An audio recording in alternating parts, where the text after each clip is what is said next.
Organizar y gestionar una campaña de investigación en la Antártida es muy complicado. Estoy con el comandante Vélez del Ejército de Tierra, que fue responsable de la campaña 2016-2017. Vosotros dais apoyo logístico, os encargáis de gestionar absolutamente todo.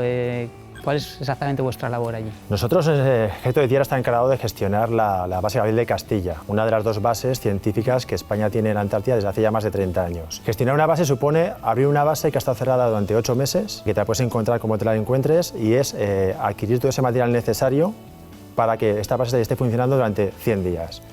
El apoyo que hacemos ahí es encargarnos básicamente de que el científico que va cada momento a hacer sus labores científicas se dedique exclusivamente a hacer ciencia, con lo cual alimentación, mantenimiento, calefacción, seguridad en cualquier movimiento por la isla de excepción que es donde está la base, sanidad, gestión de residuos, todos estos servicios los proporciona el personal elegido seleccionado para esta campaña del Ejército de Tierra. Hay que decir que una vez allí tenéis que ser totalmente autosuficientes, no podéis llamar a equipos de emergencias, no podéis llamar al supermercado si os habéis olvidado algo. Sí, claro, las condiciones de la base son de un casi aislamiento, el sostenimiento logístico es muy escaso, con lo cual la dotación antártica de cada año tiene que preparar con tiempo todo aquel material que prevé que va a necesitar. Cuando digo material, digo desde alimentación, agua de consumo, material sanitario, etcétera, etcétera. Hay material que ya ha sido cargado, gran parte de este material, por eso ahora mismo veis el almacén casi vacío, pero no obstante aún nos queda parte de material que va a ser cargado en un contenedor y será llevado al buque Hesperidos, que es el buque de la Armada de apoyo a la campaña antártica, y se llevará para su posterior carga y posterior proyección a mitad de campaña.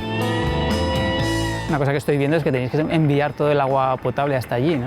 Sí, bueno, tenemos una muestra del último de los contenedores que vamos a proyectar y hay parte del agua embotellada que se va a consumir en la base. Hay que tener en cuenta que hay que hacer un estudio de cuánta gente va a vivir, cuál va a ser la ocupación y en función de ello esos cálculos de alimentos y en este caso del agua, ¿no? Hay agua ahí, hay una especie de lago de agua dulce de la cual podemos coger agua en caso de necesidad, pero las condiciones de salubridad no están garantizadas, con lo cual, por si acaso, siempre llevamos agua embotellada y se consume agua embotellada. Oye, aparte de la logística, creo que hacéis también una labor importante de difusión, organizáis videoconferencias, tenéis también una campaña de aposicionamiento de pingüinos. Una de las misiones que tenemos como Ejército de Tierra y es muy importante para nosotros es la difusión. Y es muy grande la cantidad de charlas, de conferencias que damos en diferentes centros universitarios y colegios. Y en la misma fase de activación hacemos también videoconferencias con los centros que nos lo solicitan. Desde allí, ¿no? Desde ahí. Con lo cual, en mi fase de activación, por ejemplo, hicimos 89 en 100 días, que es un número bastante elevado. Casi una al día. Y aparte de ello, como anécdota o algo así,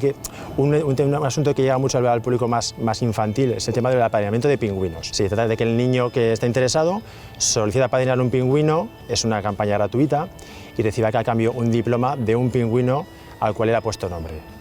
Y aparte de esto, está la opción voluntaria de aportar una cantidad económica para la Asociación contra el Cáncer. Pues muchísimas gracias, comandante, y enhorabuena por vuestro trabajo. A vosotros, ha sido un placer. Gracias.